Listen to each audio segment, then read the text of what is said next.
तवास्मि जानकी कांत कायेन मनसा गिरा रामकान्ते तवैवास्मि युवामेव गति मम श्रीवेङ्कटेशं करिशैलनाथं श्रीदेवराजं घटिकादृसिंहं कृष्णेन साकं यतिराजमीडे स्वप्ने च दृष्टान् मम देशिकेन्द्रान् यतीश्वरं प्रणम्याहं वेदान्तार्यं महागुरुं करोमि बालबोधार्थं यतीन्द्रमतदीपिकाम् यत्र यत्र रघुनाथकीर्तनं तत्र तत्र कृतमस्तकाञ्जलिं बाष्पवारि परिपूर्णलोचनं मारुतिं नमत राक्षसान्तकम्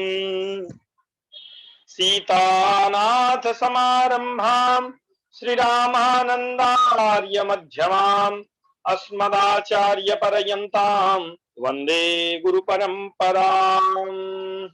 अखिल हे प्रत्यनीक कल्याणैकतां श्वेतर समस्त वस्तु विलक्षण राजराजेंद्र कौशल्यानंद वर्धन भगवान श्री राघवेंद्र सरकार की प्राण वल्लभा जनकजा भगवती भास्वती श्री किशोरी जी की अहेतु की कृपा के फलस्वरूप अनंत बलवंत राम कथा के रसिक श्री हनुमान जी महाराज की अध्यक्षता में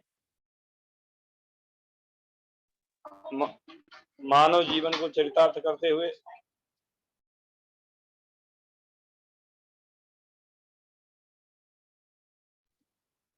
पूर्व के प्रसंग में हम लोगों ने जीव के विषय में जीव के जो तीन भेद बताए गए थे, मुक्त, नित्य और बद्ध, बद्ध मुक्त और नित्य मुक्त। इनमें से इस ग्रंथ के आधार पर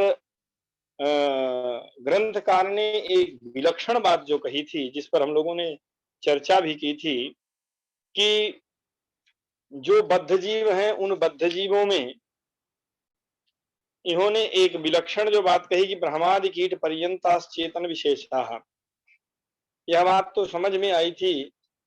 ब्रह्मा इत्यादि एक पद है, पद पर जो है श्रुति, उपनिषदों में श्रुतियां भी निरूपण करती हैं कि 100 जन्म तक, अर्थात 100 बार यदि कोई ब्राह्मण योनि को प्राप्त करके ब्राह्मणों के लिए जो अनुकूल कर्म बताए गए हैं शास्त्रों द्वारा, उन कर्मों को करता हुआ जो अपने समय का सदुपयोग करता है, वही जाकर के ब्रह्मा इस पद को प्राप्त करता है। यह तो बात ठीक थी ब्रह्मा के लिए, इंद्र के लिए, मनु इत्यादि के लिए, लेकिन इसमें जो एक विलक्षण बात जो नारद इत्यादि सबको इन्होंने स्वीकार किया था, उस विषय पर थोड़ा सा इस ग्रंथ के आधार पर यदि केवल कहें तो इस ग्रंथ की दृष्टि क्या हो सकती है, वह तो ये ग्रंथकार ही जाने। परंतु जो इन्होंने कहा कि पुनर्ब्राह्मण सनकादि योगिनः नारदादि देहे नारदादि वर्षय वशिष्ठादि ब्रह्मर्षय पुलस्त्य मरीचि दक्ष कश्यप, तो यहाँ पर जो है श्रुतियां निरूपण करती हैं कि वशिष्ठो वामदेवस्य, ये सब जो है मुक्त हैं, व्यास आदि सब मुक्त हैं, व्यासो मुक्तः सुको मुक्तः, यह सब जो निरूपण आता है, तो इन सबको नित्य जीव की कोटि में रखा जा सकता है। और भगवान तो देखिए एक ही होते हैं। भागवत की दृष्टि में भगवान के दिव्य गुणों से, उन कलाओं से युक्त उसी भगवत स्वरूप में भगवान के ही कार्यों को संपादित करने के लिए एक पक्ष यह भी है, एक पक्ष कि नित्य मुक्त जीव हैं, भगवान का ही विशेष कार्य करने के कारण, जैसे साक्षात शंकराचार्य जी शंकर भगवान हैं, रामानुजाचार्य जी साक्षात शेष भगवान हैं। तो इस प्रकार से भी भगवान को छोड़कर अन्य जो हैं ये दिव्य विभूतियां हैं, इनको नित्य जीव की कोटि में रखा जाए और भगवान को भगवान की कोटि में रहने दिया जाए। भगवान को छोड़ करके जीव और जीवों में भी बद्ध मुक्त और नित्य मुक्त, तो जो पांच भौतिक शरीर में रहते हुए भी उनके द्वारा जो कारणभूत भोगने का यह जो पांच भौतिक शरीर में, जिसमें आध्यात्मिक, आधिदैविक और आधिभौतिक तीन ताप होते हैं, इन तापों से वे रहित रहते हैं। भगवान के किसी विशेष कार्य को संपादित करने के लिए भगवत आज्ञा से ही यहाँ पर वे आते हैं, उन कार्यों को पूर्ण करके जाते हैं।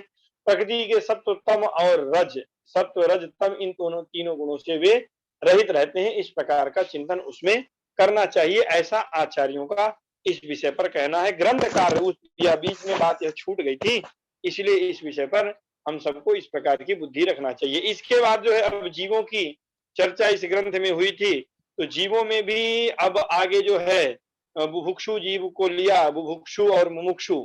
बद्ध में भी बुभुक्षु और मुमुक्षु। बुभुक्षु उसके पूर्व में भी शास्त्रावश्य और शास्त्रावश्य। शास्त्रावश्य माने जो शास्त्रानुकूल जो भी आचरण है, उन आचरणों को स्वीकार नहीं करने वाले। स्वीकार नहीं करने का भी तात्पर्य एक तो अधिकार नहीं होने से, और दूसरा अधिकार होने के बाद भी पूर्व जन्मों की पापात्मक कर्मों की वासना के कारण उसमें नहीं लगने से जो शास्त्रानुकूल आचरण नहीं करते हैं, केवल भोगों में ही रमण करते हैं, वे सब मनुष्य होते हुए भी यदि शास्त्र के अनुकूल आचरण नहीं करते हैं तो शास्त्रावश्य व्यवहार उनमें करना चाहिए। शास्त्रवश्य व्यवहार जो शास्त्रों के अनुकूल रहे। वस्तुतः अधिकार तो मनुष्य मात्र का है, लेकिन यदि नहीं है तद अनुकूल तो शास्त्रावश्य में उसको देखना चाहिए। ऐसा ग्रंथकारों का, आचार्यों का यहाँ पर आशय है। उसके बाद भी शास्त्रवश्य में त्रैवर्गिक पुरुषार्थनिष्ठ धर्म अर्थ काम को मानने वाले, और त्रैवर्गिक में बुभुक्षु और मुमुक्षु। बद्ध में भी दो हैं, बुभुक्षु और मुमुक्षु।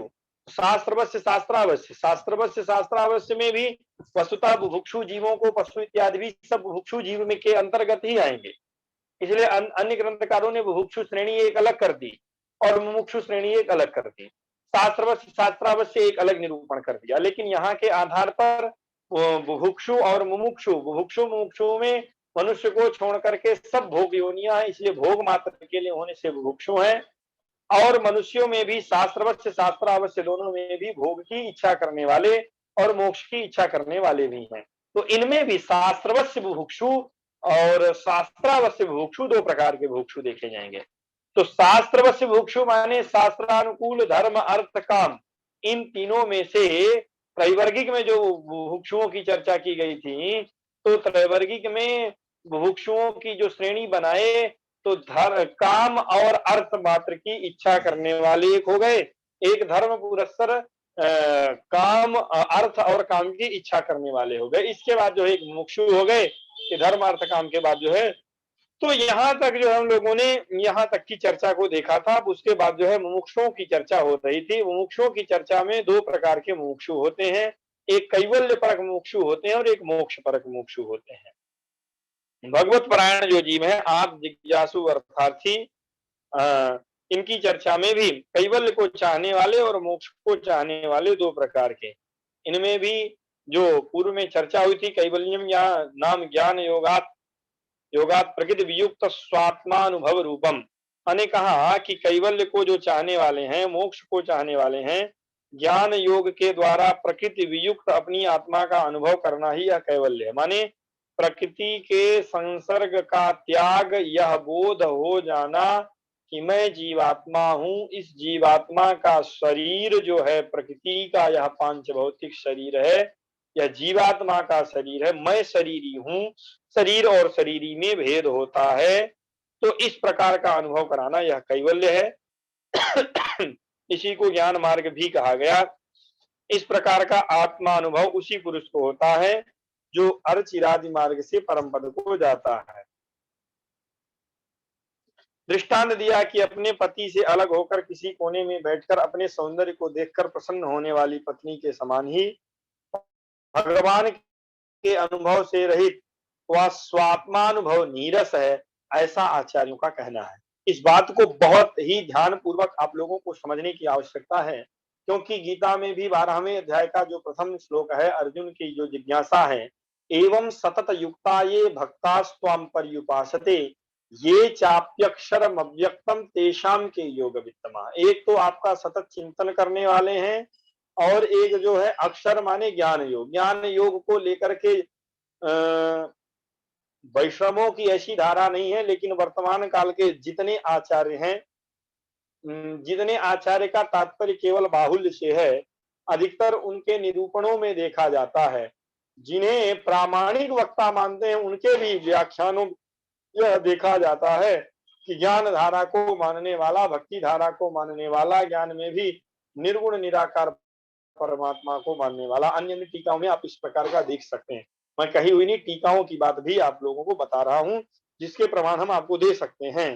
तो ज्ञान मार्ग का भी तात्पर्य वहां पर केवल वह अद्वैत परंपरा का जो ज्ञान मार्ग है, निर्गुण निराकार, उसका चिंतन नहीं है। विशिष्टाद्वैत सिद्धांत के आधार पर इस श्लोक में जो जो धाराएं बनाई गई, सतत युक्ता, जो केवल नित्य निरंतर आपका चिंतन करने वाले, आपकी लीला में, आपकी सेवा में, आपकी कथा में, आपके नाम संकीर्तन में, आपसे संबंधित सभी क्रियाओं में सतत संबंध रखते हुए आनंद लेने वाले एक भक्त, और प्रकृति से मैं अलग हूं, मैं जीवात्मा हूं, इस प्रकार का चिंतन करते हुए मैं परमात्मा का अंशी हूं, केवल इतने मात्र का ही वे चिंतन करते हुए परमात्मा का ध्यान करें, तो वो ज्ञान योग की परंपरा यहाँ पर वैष्णव सिद्धांत के आधार पर कही गई।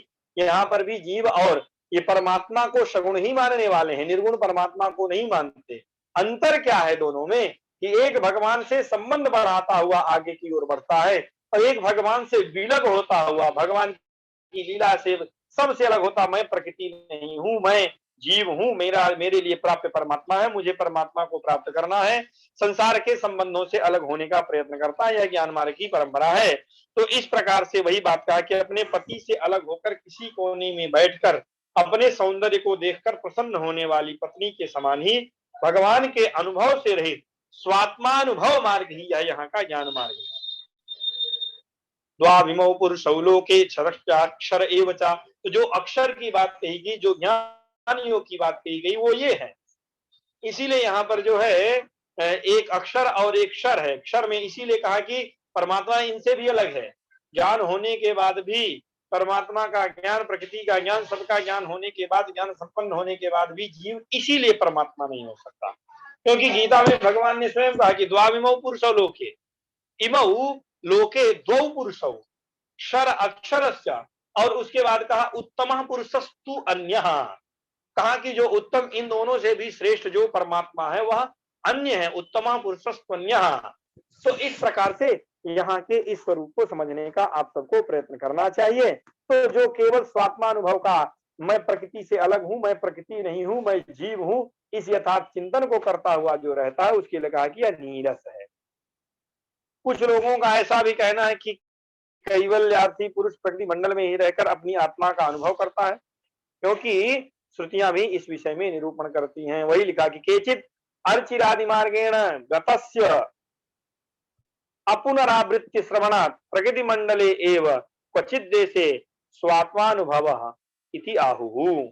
उन मार्गों से जाकर के जीव पुनः इस संसार में नहीं आता है, और जब तक उसका प्रारब्ध है तो प्रकृति मंडल में ही रहकर अपनी आत्मा का अनुभव करता रहता है, और प्रकृति का स्मरण वह नहीं करता है, प्रकृति के संसर्ग से वह रहित रहता है। इसी पर जो है टीकाकारों ने बुभुक्षु जीव इनके विषय में तो चर्चा हो गई थी, फिर भी ग्रंथकार और सरल करते हुए इसको जो है थोड़ा सा कह रहे हैं कि बुभुक्षु जीव दो प्रकार के हैं।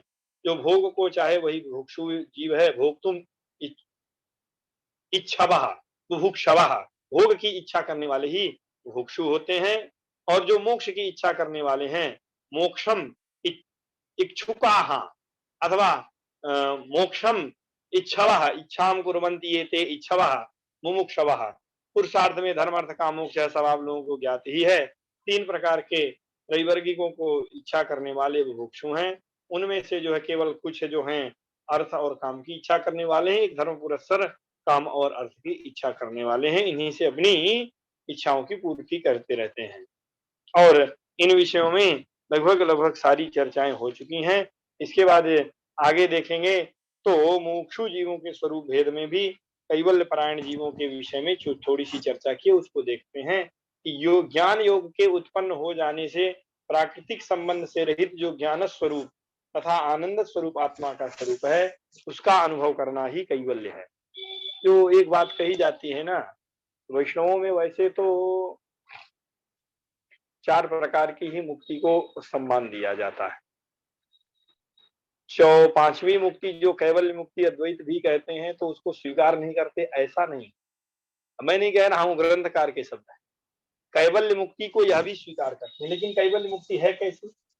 ज्ञान योग माने का प्रकृति में नहीं हूं, देहाध्यास जब नष्ट हो जाता है, प्राकृतिक संबंध से रहित केवल ज्ञान स्वरूप मैं आत्मा हूं, मैं शरीर नहीं हूं, इस प्रकार का ज्ञान वाला, मैं आनंद स्वरूप हूं, इस प्रकार का चिंतन करने वाला, ऐसा ही अनुभव करने वाला जो जीव है वही कैवल्य है। केवल अपने आप में ही स्थित रहता है, आनंद स्वरूप में स्थित रहता है, केवलस्य भावः कैवल्यम। तो इस प्रकार के मोक्ष की इच्छा करने वाला जो जीव है वह जो है कैवल्य परायण जीव हो गया। लेकिन इसको जो है टीकाकारों ने, आचार्यों ने उतना सम्मान नहीं दिया। हालांकि इसका अपलाप भी नहीं किया जा सकता, क्योंकि श्रुतियों में ही, उपनिषदों में इसका वर्णन आता है कि कैसे उस मार्ग तक पहुंचते हैं। दो प्रकार के मार्ग इसमें बताए गए, गीता में भी भगवान ने इसका स्मरण किया है। कैवल्य परायण जीव अर्चिरादि मार्ग से परम पद को प्राप्त करता है। अर्चिरादि मार्ग से भी वहां पर ऐसा वर्णन आता है श्रुतियों में कि ब्रह्मलोक पर्यंत ही जाता है। ब्रह्मलोक पर्यंत, यह जो बात कह रहे हैं ना कि एक कोने में बैठ करके जो स्वात्मान अनुभव करता हुआ, एक कोने में बैठा हुआ अपने आप के ही, जैसे एक स्त्री सौंदर्य का, यदि मान लीजिए पति ही नहीं है तो उसके सौंदर्य का क्या मूल्य है। इसलिए, क्योंकि इसीलिए तो यदि पति नहीं है तो स्त्री के लिए यह निरूपण किया गया कि श्रृंगार करने का उसे अधिकार नहीं, समाज में जाने का अधिकार नहीं, जहां जाना है तो उसे उसके साथ जाना है, उसकी सत्ता ही अपने पति से है। ये परंपरा पूर्व काल में थी। अब की स्थिति क्या है वह तो विचारणीय है, परंतु इसको लौकिक जो दृष्टांत दिया, इस लौकिक दृष्टांत को जीवन में पहले जिया जाता था, उस आधार पर दिया। आजकल वाला आप नहीं समझिएगा। तो कैवल्य परायण जीव भी अर्चिरादि मार्ग से परम पद को प्राप्त करता है। और इसके विषय में यहाँ पर और भी कहा कि जिस प्रकार कोई अत्यंत कमनीय सुंदरी पति से बिल्कुल दूर होकर घर के किसी कोने में एकांत में बैठकर अपने सौंदर्य का अवलोकन करके प्रसन्नता का अनुभव करे, किंतु उसकी यह प्रसन्नता का अनुभव सीमित है, अर्थात वह समाज में किसी के पास नहीं जा रही है, वह चिंतन करती है कि मैं हूं जिसके लिए, उसका चिंतन कर रही है, मैं कौन हूं इसका चिंतन कर रही है, अपने स्वरूप का बोध हो रहा है, मैं किसके लिए हूं इसका बोध हो रहा है। एक कोने में बैठ करके इस प्रसन्नता का वह यदि अनुभव कर रही तो उसकी यह प्रसन्नता सीमित है। पत्नी अपने अनिंद सौंदर्यातिशय के सर्वातिशायी आनंद का अनुभव तभी कर सकती है जब उसके साथ उसका पति भी विद्यमान हो। पति संश्लिष्ट पत्नी को अपने सौख्य का सर्वातिशायी आनंद प्राप्त तभी होगा जब उसका पति उसके समक्ष हो। तो जीव मात्र के स्वामी, जीव मात्र के पति परम प्राप्य श्री परमात्मा है, इसलिए सभी जीवों के एकमात्र पति श्री भगवान है। भगवान महर्षि बादरायण ने भी इस बात को कहा, अतएव च अनन्याधिपति ही, अतएव च अनन्य अधिपति ही। इस बात में मुक्तावस्था में जीव को भगवान को छोड़कर अन्य कोई भी पति नहीं रह जाता है।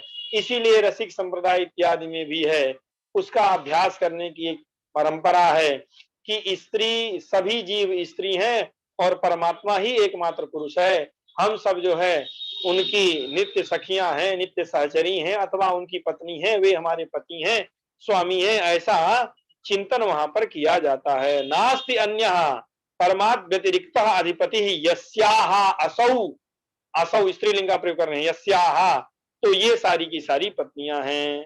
तो इस प्रकार से जीवों का यह, तो अब जो इस प्रकार की चिंतन न करे तो स्वयं में आनंद रहेगा। तो केवल एक बात यही यहाँ पर टीकाकार स्पष्ट करना चाहते हैं कि आनंद तो उसको है, लेकिन जो असीम अपरिमित आनंद उसे प्राप्त होना चाहिए स्त्री को, जैसे अपने स्वामी के साथ में ही रहता है आनंद, उस प्रकार से बिना परमात्मा की प्राप्ति के वह आनंद प्राप्त होने वाला नहीं है। तो इस प्रकार से जो है कैवल्य अनुभव में भगवत अनुभव न होता हुआ केवल आत्मा अनुभव ही होता है, और यह अनुभव नीरस है। इस प्रकार का मैंने एक आध दो बार का व्याख्यान गुरुजनों से भी सुना था, और आप सबके समक्ष भी उसी परंपरा में यह बात स्पष्ट है।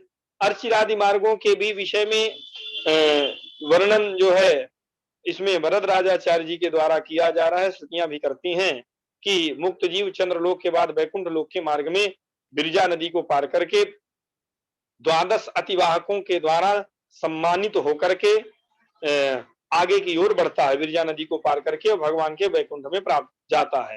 तो जब वहां जाता है, और इसको अद्वैती लोग अपने तरीके से करते हैं, यह सब निरूपण उनके यहाँ नहीं मिलता है, वो अन्य अन्य लोक के रूप में इनको करते हैं। तो इसमें जो है अर्च्याभिमानी देवता उस लोक में जाता है, और इस बात के लिए बहुत वहां पर सजग किया गया है उपनिषद के उस क्रम में कि वे देवता ही आप जिसकी उपासना कर रहे हैं उस इष्ट के रूप में आपके समक्ष प्रस्तुत होते हैं, लेकिन बड़े सजग होकर के अपनी उपासना के बल पर आगे बढ़ना है।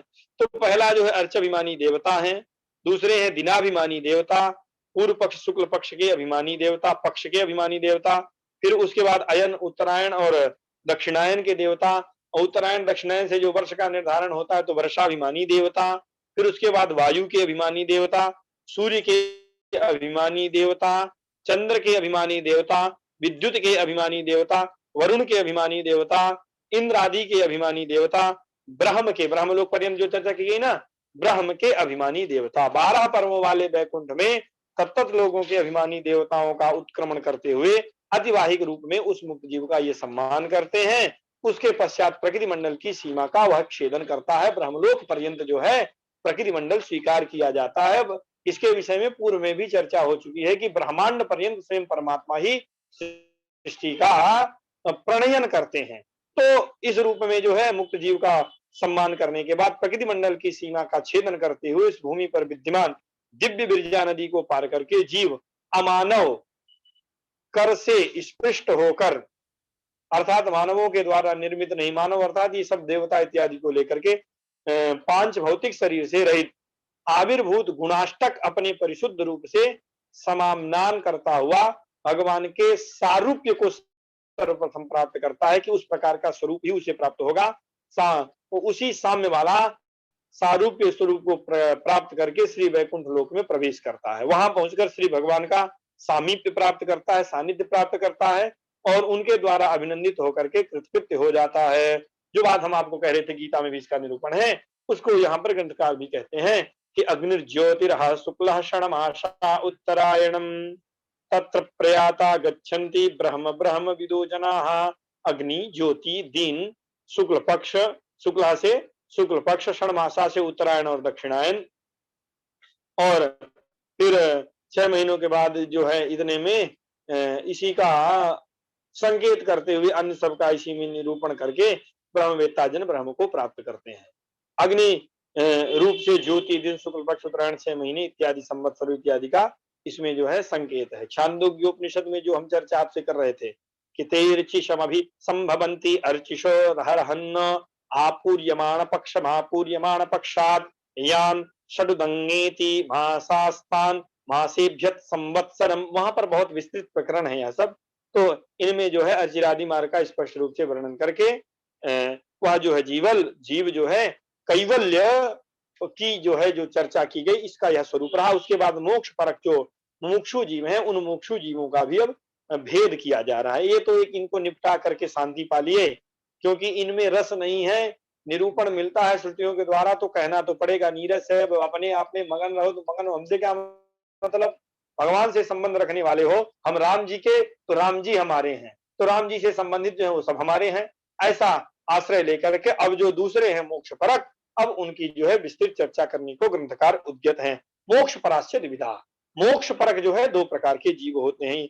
ये सब बद्ध ही है, अभी बद्ध का ही पूरा निरूपण हो रहा है। मोक्ष पराश्च द्विविधा भक्ताः प्रपन्नाश्च, एक भक्त है और एक प्रपन्न है।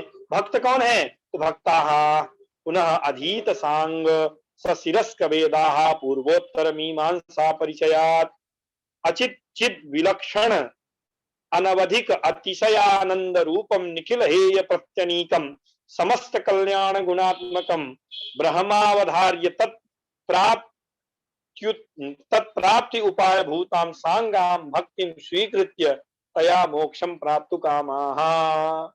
उन सब लोगों को सजग सावधान हो जाना चाहिए जो लोग तुरंत कह देते हम तो भगवान के भक्त हैं। ग्रंथकार जो भक्तों का निरूपण कर रहे हैं उनके दृष्टि में पूर्व में भी यह चर्चा की गई थी कि भक्ति क्या है। उस पर कहा था अष्टांग योग संपन्न नितांत निर्मल स्वांतःकरण अवच्छिन्न तैल धारावत भगवन संतान रूपा स्मृति ही भक्ति थी। जब कहे थे कि ज्ञान का ही एक स्वरूप जो है भक्ति है, वहां पर यह चर्चा आई थी। तो यहां पर कहा कि अंगों के सहित सशिरस्क वेदों का अध्ययन करके पूर्व मीमांसा, सशिरस्क का भी मतलब क्या है कि वेद का अध्ययन सशिरस मतलब सिर से लेकर के आपाद पर्यंत, तो अंगों को लेकर के जो है व्याकरण, छंद, ज्योतिष आदि जो भी इसके अंग 6 अंग बताए गए, उन अंगों को और उसके बाद जो है मंत्र भाग को, ब्राह्मण भाग को, इन सब का अध्ययन करके पूर्व मीमांसा और उत्तर मीमांसा का चिंतन करके, क्योंकि अंग पूर्वक ही पहले तो शब्द राशि का अध्ययन, शब्द राशि के बाद अंगों का अध्ययन, अंगों के अध्ययन के बाद अर्थ चिंतन की योग्यता, अर्थ चिंतन की योग्यता के बाद पूर्व मीमांसा का सम्यक रीत्या बोध, पूर्व मीमांसा के बाद उत्तर मीमांसा वेदांत का सम्यक ज्ञान। यह ज्ञान प्राप्त कर लेने के बाद अनवधिक अतिशय आनंद रूपम या परिचयात माने परिचय माने ज्ञान कर लेने के बाद चित अचित विलक्षण माने चित माने यहाँ जहाँ पर जो है निश्चय कर लिया, तो जो चेतन स्वरूप है और अचेतन स्वरूप है, चित माने जो चैतन्य स्वरूप माने परमात्मा जीवात्मा दोनों का बोध, बोध होने के बाद जो है अचित माने प्रकृति का बोध, इस बोध से पुरस्सर अनवधिक अतिशय आनंद रूप, जो जिसकी कोई सीमा नहीं है और अतिशय आनंद जिसमें है, जितने शत्रु स्वरूप हेय माने त्याज, प्रत्यनिक माने शत्रु, तो शत्रु स्वरूप त्याज जितने भी समस्त त्याज्य गुणों के सहित कल्याणमय गुणात्मक ब्रह्म है, परमात्मा है, त्रिविध चेतन लिखा इन्होंने, त्रिविध अचेतनों से विलक्षण स्वभाव वाले, त्याज्य दोषी के विरोधी समस्त कल्याण गुणों से युक्त हैं, उन भगवान की ब्रह्म अवधार्य तत्प्राप्ति उपाय भूता, केवल परमात्मा को ही प्राप्त कराने का यदि उद्देश्य है, प्राप्त करने का उद्देश्य है, और प्राप्त कराने वाले जितने भी अंग सहित कहे गए, अंग का तात्पर्य जो साधन बताए गए थे, विवेक, विमोक, क्रिया इत्यादि जो साधन बताए गए थे, सांगाम भक्तिम स्वीकृत्य, उस भक्ति को स्वीकार करके मोक्ष की इच्छा जो करता है उसे भक्त कहते हैं।